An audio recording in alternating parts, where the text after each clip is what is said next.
Daniel Hughes, and welcome to Book 101 Review. Book 101 is all about the books that I read for the last 40 years. And today I have my special guest. One of his advocacy be unapologetically free. Equity is the bridge from our God Creator granted rights, no other than Mr. Andrew Macdonald. Welcome, Mr. Andrew, on Book 101 Review. And can you please introduce more about yourself that I miss? Greetings, Daniel. Thank you for allowing me to be here with you. It's an honor and a pleasure. My name is Andrew Macdonald, and I've had quite a journey in my lifetime. I'm a former firefighter paramedic, and you always knew that we had rights that maybe weren't always being seen or heard out there. And even as a rookie firefighter, in the 1980s, dating myself, but it came to fruition when I read, I know this is Books 101, when I read some really special books that we'll talk about as we go through this. But I knew that we had rights granted to us by God, our creator. But how do you take those rights and stand up for yourself in this world that we live in? And the world we live in is, a commercial world. And, we've grown up with customs and, teachings in school and from our parents. Well, there's kind of been a veil over our eyes with all this. And there's a lot of truth seekers out there. And there's a lot of misinformation out there as well. So it's kind of my vision to bring these truths to light for people and your listeners that this may resonate with, to how to be free. Who doesn't really want to be free? And, it's touted that, this country and many other countries are free countries. Well, that doesn't mean that there's still oppression and issues, people trying to, you know, keep us quiet, so to speak, or shut us down and say this is just the way it has to be. But that's not always the issue. So I reveal some of those truths in the teachings and teach people how to be in honor in all aspects of their life, but without ever being walked on by anyone or any entity. And it's not about fighting or standing and beating your chest, I know more rights. It's about being at peace but still learning how to be of this world, how to work with this world, but not be in the matrix, so to speak. Mr. Andrew, thank you so much for sharing your knowledge and wisdom to the world. Thank you. And today let's talk about freedom from the debt and tyranny. So tell us, let's start with the connection. How are debt and tyranny fundamentally linked? Is debt from a financial tyranny, or are they symptoms of the same root cause? For the most part, symptoms of the same root cause, because from the beginning of this time, this recorded time, there's always been people who wanted to control all of us. Most of those people, my research would say, were the bankers. Um, from in brought over to the United States from England, around the world. The Rothschilds, probably the original bankers, they were actually horseshoers and metal workers, and they started taking pieces of paper and giving pieces of paper for people who entrusted them with their gold and silver, their metals, which are the true money. And that just turned into a major banking system. When the United States was started, the initial 13 colonies and states were developing their own banks, so there wasn't any really congruity with the currency at the time. So bankers met, according to one of the books that I'm going to share with you later, and they developed the Federal Reserve. for this country. And the Federal Reserve, people think, is actually federal. Well, in truth, it's not no more federal than Federal Express. Okay, but they're in charge of our money supply. And a big thing is that people think that banks loan money. They really don't. And that was one of the first books that I read that actually introduced me to that. And I worked with that. There wasn't a lot of remedy in the book as to what to do about it. So that was the rest of my journey, is working through how to bring remedy to somebody who's having the debt issue. So yes, the tyranny part about it is the secrecy that everybody thinks that banks loan money. They think that what's in their purses and wallets are actually money, when those Federal Reserve notes or Canadian dollars or Australian dollars or New Zealand dollars or pretty much any currency around the world are actually a debt instrument and don't fit the legal definition of money. So the legal definition of money actually says it's the currency of exchange, but excludes notes, bonds, and evidences of debt. And Federal Reserve notes and every currency around the world fits that description, is where it's a note, it's a bond, and it's evidences of debt.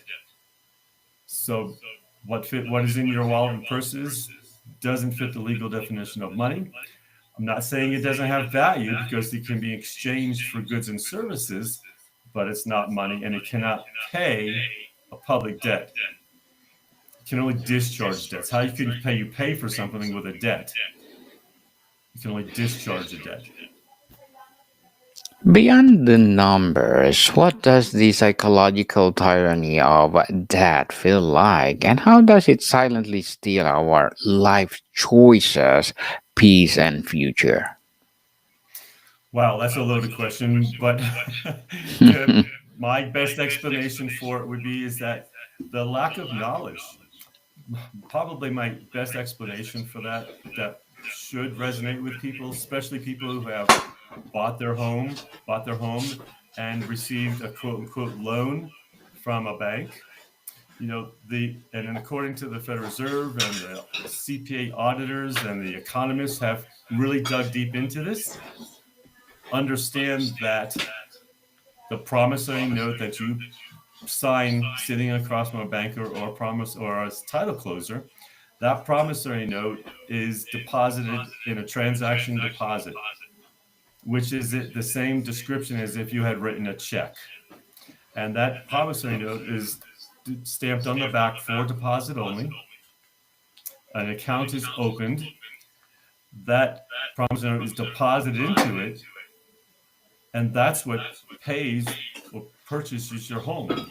The digits are created, and they're sent to a bank or a title company to disperse the funds, to take care of any obligations that are currently on the home or the land, to put the digits into the seller's bank account, and transfer title over to the buyer.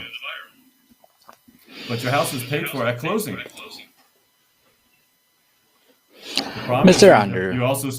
you also sign mortgage documents to say if you don't send them a check every month, they're going to foreclose on you and put you out in the street. So that's the problem. Contracts are the problem in this world. We need to know what we're signing, what we're creating, and the obligations that go along with them. Mr. Andrew, many people feel trapped in a system that encourages debt. Is it a modern consumer economy, a form of self tyranny, or if so, how do we break free without completely disengaging? Very, again, an excellent question. We yes to all the above. It's basically a lack of knowledge. And I don't teach a lot of the Bible, but there are some very powerful Bible verses that pertain to this. We are um, enslaved for lack of knowledge. We are called to come out of for my people, Revelation 18:4. My favorite that I mentioned is um, uh, Matthew 5 verses 25-26, where it says, paraphrasing, agree with thine adversary quickly, lest you be taken to the judge, who will send you to the jailer, where you will stay until the debt is paid in full. What that's telling us is, yes, to come out of her as much as possible, to stop arguing and fighting the system, because it's bigger than us. Voting is, as if you've been around long enough, can see, may make small changes, but it's not going to change the system. It's kind of locked in. So the answer is to take you and your endeavors more private, in my opinion, to come out of her as much as possible. You don't have to have credit or a bank to purchase a home. There's ways around that. And operate as much out of the system and in the private side as much as possible. What is the internal tyrant, the belief, fear, or story that people must conquer first to even begin the journey out of debt, Mr. Andrew? So the biggest thing is, as I just mentioned, the first thing is knowledge, to learn about the system itself, and then learn the different remedies to get out of debt. As I mentioned, we can't pay for any public debt. Well, what's a public debt? A public debt is anything from a bank that they might call a loan. And again, banks don't loan money. And that's not me saying that. That's CPA, auditors, economists, and so forth. And then learn that there's other ways of discharging a debt without writing a check or using the fruits of your labor to actually discharge that debt. Because remember, you can't pay for anything. We can only discharge debt with those Federal Reserve notes, or those things in your digits in your checking account. Anything also public is anything from a taxing authority, a court, or the government itself, some governmental entity. Again, they basically took the money away in the United States and around the world in 1933 or that about, depending on the country that you're in. What the United States Constitution says, no state shall make anything but gold and silver for the payment of debts. Then why do we have these green things in our wallets and purses? They don't fit the definition of money. They're a debt instrument. They can only discharge a debt. So when they did that back in 1933, with the final nail in the coffin with President Nixon in 1970-ish, they had to give us a remedy. And I talk about this remedy in my teachings and courses that I teach. So you don't have to use the fruits of your labor to discharge a public debt. A private debt would be something you're currently receiving a service for. Your cell phone bill, electric bill, gas bill, those sorts of rent. You're renting an apartment or a condo. Those are not dischargeable with what the equity that I talk about. Those are private. Your neighbor loans you $100. That's a private debt. And you need to send that person $100 to take care of that obligation. Mr. Andrew, you talk about freedom from tyranny. What are we ultimately aiming for freedom to do? What becomes possible in a debt-free life? Well, the answer is yes, to get out of debt as much as you can. But again, if there was no debt in the world, there wouldn't be any cash in the world, because those are debt instruments.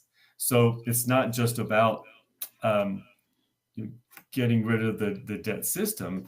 It's about a personal journey, a personal venture to become free from that debt, however you decide to do it. if you want to work toward taking care of your mortgage, if you want to work toward taking care of your credit cards, um, and you take care of taxes. You decide how you do this. How you do this. What I talk about is being in honor in all aspects of your life, without not ever being under the thumb or the tyranny of the system, so to speak. So there are remedies out there. Nothing that I could teach in 15 to 30 minutes for people to go out and do. You see the website up on your site, Freedom with Equity. I actually hold a course on making suggestions on how people can do this. Interesting, Mr. Andrew. So let's talk about the practical path, breaking the change beyond popular methods like the debt snowball.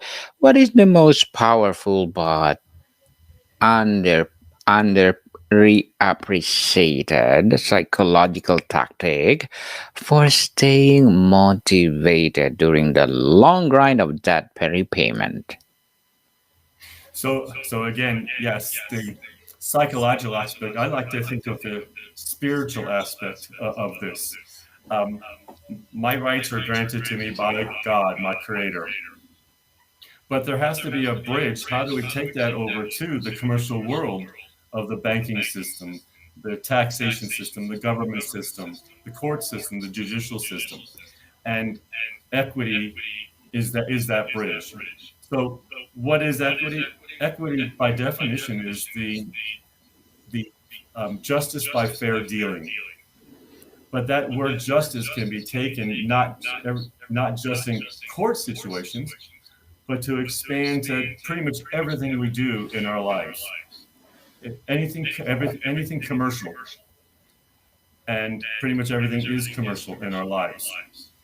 So equity is that bridge that takes us from our rights over to the matrix, over to the system, and it allows us to bring remedy to just about any matter in commerce. So if you're being attacked, you're receiving um, threatening letters from a bank, taxation system, the taxation authority, the government, courts, equity can provide a remedy. Equity was started back in at least a couple thousand years ago, if not longer, during the times of Rome. And it was started because a lot of the rules back then and to even to date are too strict, and they don't fit the every situation out there. But courts these days are basically just based on strict laws, statutes, rules, regulations, ordinances. Well, equity can look outside those and give a more fair remedy to those strict rules, codes, regulations, and so forth. See, equity knows there is no lawful money on the planet, just legal tender that just simply discharges debts. Well, again, when they did that, they had to give us a remedy, and equity knows that remedy. When they got rid of the gold and silver, they had to give us a remedy because they took away the ability to pay a debt. So, so the psychological spirit and spiritual side of that is that equity is just at a higher level, a higher vibrational, a higher spiritual level than those other systems out there. And when one integrates that into their heart, into their soul, they can learn and they come with the knowledge of this with what I call equity. There can be remedy to a lot of the issues that people are under stress from the debt issues that are going on in their lives. Mr. Andrew, in the culture of buy now, pay later, how can someone build a lifestyle that is inherently anti fragile and resistant to accumulating new debt? So the answers to that is to kind of live like that debt system isn't there, that credit system isn't there, and that may be hard, it may be inconvenient, but it's the way our great great great grandparents lived 100 years ago or 200 years ago, where before there were banks. And again, there are ways of doing this outside of that credit system. Everybody's so worried about their credit score that that's one of those thumbs that the system has over you. Well, operate more in the private. We can live this life without banks. Okay, there is a way to do that. But what's nice about what I talk about with equity is it's totally not necessary. I'm not. I don't teach people to give up their bank accounts. I don't teach people to come out of the system completely. What I suggest people do is handle it more in a private and smarter way. So that's what this means about compelling performance and bringing remedy to just about any commercial matter. And again, this may not resonate with everybody listening, well, that hears this. But if someone, like I said, is under attack or just overburdened with the debt issues, or you received court orders to do something that just don't seem right, there may be remedy with equity, with the equity that we talk about. Mr. Andrew, what are your short-term and long-term goals? So short term, I teach a course on at freedomwithequity.com that teaches people how to be more private and to take care of commercial issues that may be having a 1,000-pound gorilla on their shoulders. My long-term vision is to spread this information basically around the world, because equity will work in any country that has a constitution, has human rights, and again, without arguing, without fighting the system. It's a way to go into peace with the system without being controlled or under the thumb of the system, so to speak. So that's my long-term vision, is to bring a more peaceful but honorable um, remedy to people around the world in pretty much any country. Good luck to your goals, Mr. Andrew. I'm looking forward for more success. And what would be your piece of advice for those people out there who want to be like you? Suggestion, I don't give advice. I give suggestions because I'm not an attorney, I'm not a lawyer. I'm learned in the law and in this form of law. And what my suggestion for people would be to open up your mind, have come into this with an open mind. If you're having issues, go to freedomwithequity.com, and you can become a member of the Private Member Association. It's private, and you can even schedule a 15-minute call with me to discuss issues that you may be having, and see if this equity thing resonates with you. And again, knowledge, learning the truth, but not just learning the truth, learning what can be the remedy for any of the issues that you may be facing now or in the future. Knowledge is the key, people. And thank you for that. Not advice. What do you call that? Suggestion. Suggestion. A suggestion, indeed. And can you please recommend a book or books to influence your journey? So I don't know if you can see on the screen, but one of the first books I read, oops, backwards, would be America's Hope by a CPA, certified public accountant auditor, Tom Schaff. So that Hmm. was probably one of the first book that opened my mind to these things. Creature from Jekyll Island is the book that talks about the history of the Federal Reserve in the United States and the secret meetings that happened to create the banking system that we're currently in right now. Probably the two books that I use right now in everyday life and explaining this to people is Black's Law Dictionary, the sixth edition, Hmm. This is a law dictionary, which is kind of uncommon probably for people to, you know, books 101 to talk about. And the last one, and probably my favorite these days, is Burton's Legal Thesaurus, and it's a fourth edition. And what a thesaurus is a book that talks about the synonyms or the words that are the same meanings as those legal definitions in Black's Law Dictionary. So those four books are the big ones, but I just have to tell your audience one of my favorite words out of both of these books is the word obligation. And obligation, we know an obligation is where we owe something either monetary or in performance. But in Burton's, where it talks about the synonyms, it also talks about the maxims that apply to that word. Now, a maxim is a principle that's chiefest. No one can argue with it. So with the word obligation in Burton's, it talks about the maxims or foreign phrases, if you're familiar with this, is obligations are unbound in the same manner in which they were made binding. How are obligations made bound is with this, our signatures over the pen. Well, how can obligations be made unbound? The same way. We have the power of the pen, just like they do.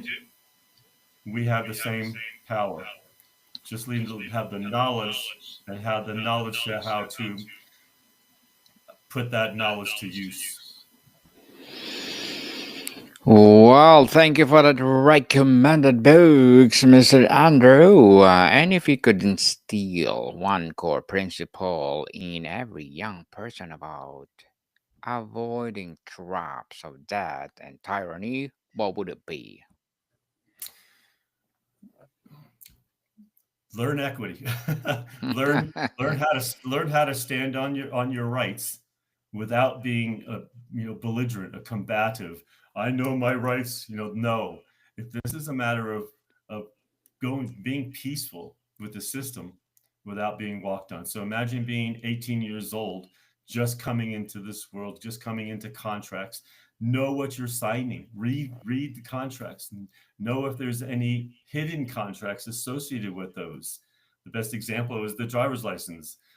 People sign that, they want to get behind the wheel, but they don't realize that there's other contracts associated with that, like the courts use that for jury duty, for as the jury pool. Did you know that when you signed up for your driver's license that other contract was there? So know what you're signing. There's contracts aren't bad. We deal with them. We have the unlimited ability to contract by, again, God, our creator, as well as guaranteed in the constitutions. But know what you're signing. Know what you're signing before you sign. That's it. So imagine a society built on the principles of freedom from debt and tyranny. What would one of its key features look like? Well, live within your means. Don't think that just because you're looking at, oh, can I afford that monthly bill to go buy that jet ski or ATV or a car, and how fancy of a car can I get? Live more simply. Live within your means, and then develop that wealth however you feel inspired to do it. Follow your spirit, and just like you're doing, Daniel, following your dream. And if you're engaged in that, the rest is going to come. But don't fall into the trap that you mentioned earlier of that debt trap. You have to be able to resist that. And it'll lead, as you grow older, it'll lead to many fruitful things, in my opinion, for the rest of your life. Definitely. Yeah. And before we wrap up our discussion for today, Mr. Andrew, I'm inviting you to please do listen to my other podcast, people. My other podcast, because my abstract essay is already in fifth season. Abstract poetry in second season. I'm a book 101 review in fifth season too. Comedy 101 in third season. I'm a food 101 in fifth season as well. Geography 101. Love letters, movie 101. Music 101 are in fourth season. And science 101, sex 101 in the second season of my baby podcast. Law 101. Mental Health 101 and Bible Verses 101. Please listen to them wherever you listen your podcast. So, Mr. Andrew, tell us what finally, on a personal note, what has been the most profound sense of freedom you've experienced from applying these principles in your own life? Freedom from being overtaxed, Mm-hmm. freedom from not worrying about what's coming in the mailbox that day because of some debt issue or taxing authority issue. Um, because again, there's a way to be in honor with all of those people or entities without being walked on. So that's been the 1,000 pound gorilla that's been taken off of my shoulder, is learning how to live freely. Um, um, I call it unapologetically free, and but still not, being in that fight mode, that warrior mode. I speak frequently, talk to people in my circles about, and again, I'm not a smoker, but smoking the peace pipe, like Native American tribes would do, or Aboriginal tribes would do around the world, is they would get together and smoke their peace pipe. This is not about going to war with the system. It's about being in honor without being under that thumb so much. Well, Mr. Andrew Macdonald, thank you so much for sharing your knowledge and wisdom to the world. So, can you please invite our listeners to support your business, your advocacy, or whatever projects that you're doing right now? We have an endeavor that can be found out at freedomwithequity.com. And again, there's plenty of information there. There's some testimonials, some other videos to dive deeper into these discussions. Yes, people, let's support Mr. Andrew Macdonald because if you support him, for sure, more and more empowering like this will come. So, Mr. Andrew, thank you so much for your time. My pleasure, Daniel. It's been an honor. More to come, people. See you soon.